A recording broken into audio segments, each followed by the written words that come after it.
Alors si vous venez de vous faire voler votre carte bancaire, que vous l'avez perdue ou que vous constatez des opérations frauduleuses sur votre compte, rassurez-vous, je vais dans cette vidéo vous aider dans vos démarches. Du coup, que devez-vous faire en cas de perte, vol, fraude liée à votre moyen de paiement? Qui contacter? Comment vous faire rembourser par la banque? Et sachez surtout que vous n'êtes pas seul dans ce cas, car le montant de la fraude sur les moyens de paiement se monte à 1,240 milliard d'euros et 90% de ces sommes proviennent uniquement que de la carte bancaire et de la malveillance d'escrocs toujours plus ingénieux pour vous soutirer votre argent. Allez, je vous décrypte tout cela maintenant, c'est parti!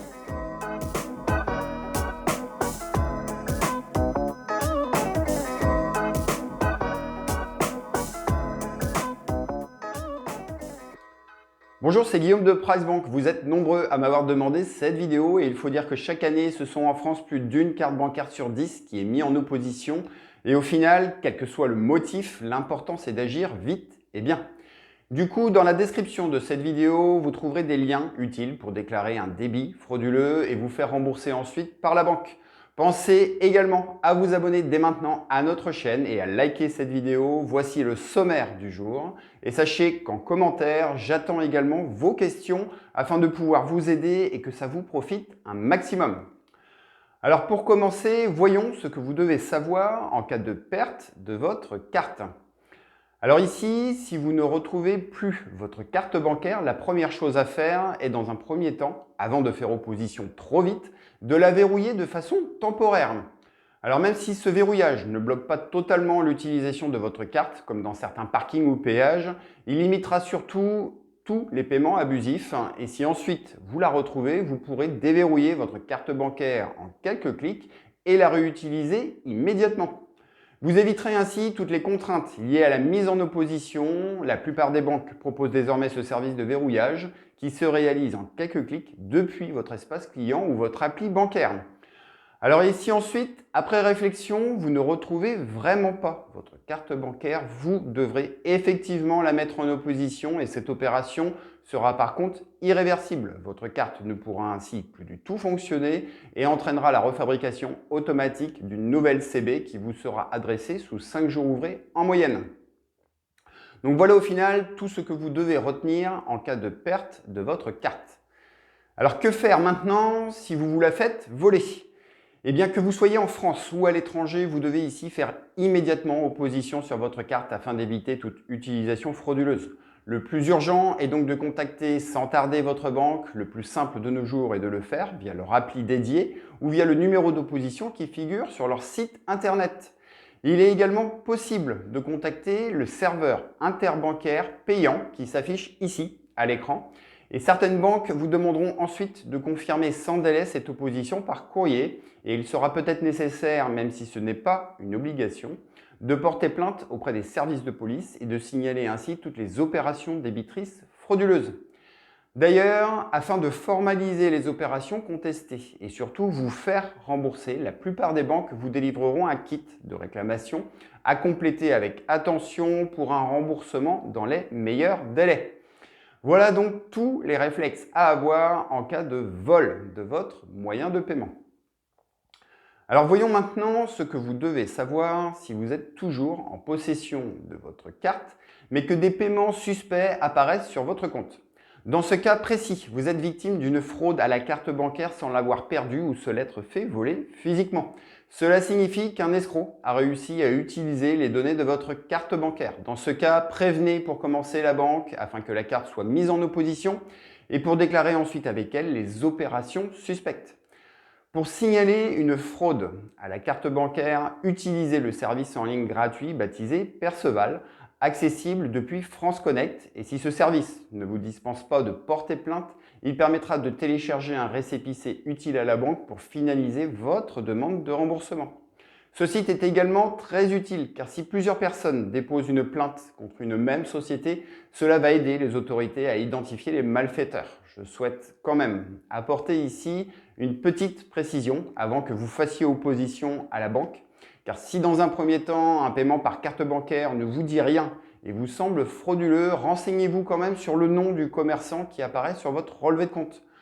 En fait, parfois, il s'agit d'un abonnement souscrit sur Internet dont on ne se souvient plus, ou bien d'un paiement qui a été réalisé par une autre personne de votre famille. Faites donc très attention et ne vous amusez surtout pas à demander un remboursement si vous êtes bien à l'origine du paiement, car la banque et le commerçant n'apprécieront pas du tout la plaisanterie.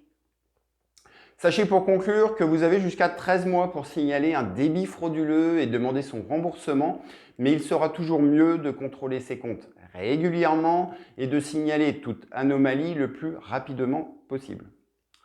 Alors maintenant, vous avez fait opposition, vous avez saisi votre dossier pour vous faire rembourser des opérations frauduleuses, mais la banque peut-elle vous refuser le remboursement? Eh bien, en général, non, mais certaines exclusions existent, notamment si vous faites preuve de négligence. Si la banque prouve par exemple que vous avez noté votre code à 4 chiffres sur votre carte ou dans votre portefeuille, ou si vous l'avez partagé avec d'autres personnes, eh bien ça s'annonce clairement mal parti pour vous.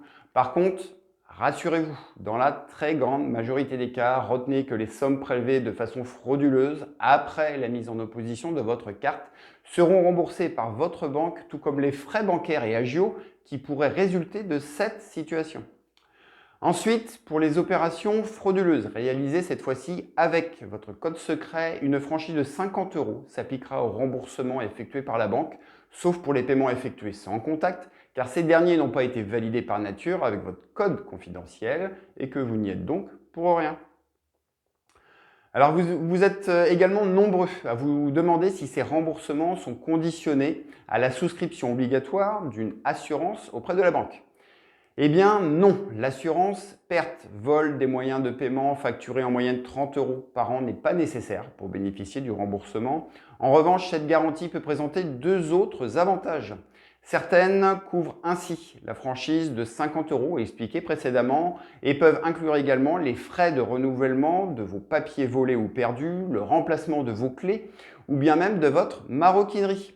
Certains contrats d'assurance vous couvrent aussi pour tous vos comptes bancaires, quel que soit le nombre d'établissements que vous avez. Regardez-y de près et retenez toutefois que ces assurances ne vous dispensent en aucun cas de faire opposition en cas d'opération douteuse sur votre compte.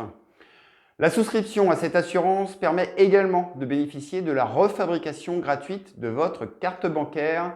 D'ailleurs, durant cette période de refabrication, il est très utile de disposer soit d'une seconde carte ou bien d'un second compte bancaire. Et à ce petit jeu, les banques en ligne comme Fortunéo Bank, Boursorama, Hello Bank, Before Bank mettent à disposition des cartes et comptes gratuits dont il ne faut surtout pas vous priver afin de disposer d'une solution de repli idéale. Et pour tous ceux qui privilégient davantage l'humain et le relationnel, Monabank constitue une réelle alternative grâce notamment à leur titre 2023 élu meilleur service client de l'année et de leur slogan emblématique « Les gens avant l'argent ».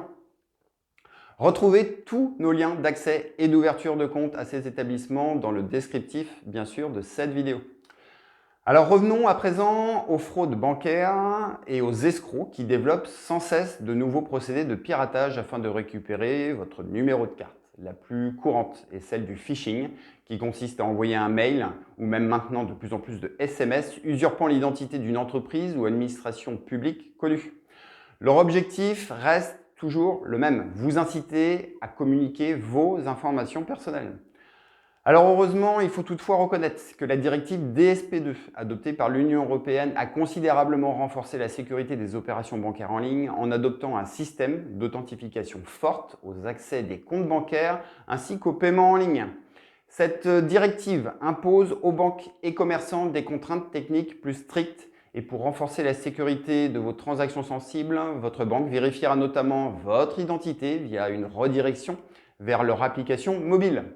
Si vous voulez en savoir plus sur le sujet, un article est disponible sur notre site internet pricebank.fr ainsi que dans le descriptif de cette vidéo.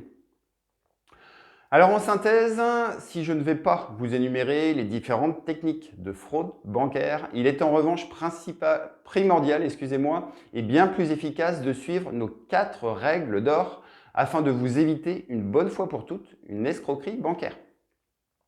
Alors premièrement, ne divulguez jamais le code confidentiel de votre carte. Gardez toujours votre moyen de paiement en votre possession. Ne laissez votre carte bancaire à personne, même ponctuellement.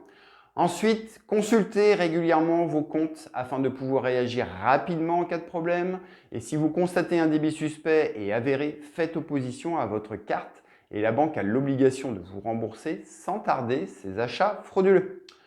Troisièmement, lors d'un achat sur Internet, assurez-vous que le site est sérieux et protégé en privilégiant les URL des sites sécurisés en HTTPS. Évitez également d'utiliser une connexion Wi-Fi non sécurisée et pensez bien à supprimer vos coordonnées bancaires du site après chacune de vos transactions. Exigez aussi le paiement 3D Secure avec authentification renforcée ou bien utiliser les autres moyens de paiement sécurisés comme une carte bancaire virtuelle ou bien les services proposés par Paylib, PayPal ou encore Apple Pay qui permettent de régler vos achats sur Internet sans communiquer les coordonnées de votre carte bancaire. Pour finir, déjouez les tentatives de phishing et ne répondez surtout jamais à un mail vous demandant des informations bancaires. Vérifiez toujours l'expéditeur du mail reçu et n'ouvrez jamais la pièce jointe éventuelle ou le lien qui pourrait contenir un logiciel espion, un virus ou vous envoyer sur un faux site. Le mieux reste également d'activer sur votre ordinateur, téléphone portable, une protection anti-phishing. Et enfin, même si cela a l'air d'être un organisme connu, il vaut mieux aller directement sur le site plutôt que de faire confiance à un mail ou à un SMS. Alors si vous respectez tous ces principes, vous limiterez considérablement les risques de débit frauduleux sur votre compte et la banque ne pourra pas vous accuser de négligence dans la conservation et l'utilisation de vos données bancaires et de vos moyens de paiement. Juridiquement, si la Cour de cassation a déjà pu retenir la négligence d'un client, retenez que la banque est tenue de vous rembourser. Voilà, j'espère que ce sujet vous a permis d'y voir plus clair et d'adopter les bons réflexes. Sachez que je reste à votre écoute. N'hésitez pas à poser vos questions en commentaire. Pensez bien à vous abonner et à liker la vidéo pour nous encourager et suivre toutes nos actualités. Nous vous offrons également sur notre site internet pricebank.fr des solutions pour réduire vos frais bancaires et disposer d'un patrimoine performant avec notamment notre simulateur de frais bancaires, notre excellent bilan patrimonial gratuit, mais également notre comparateur assurance vie, des demandes de crédit en ligne et même des études de délégation d'assurance emprunteur.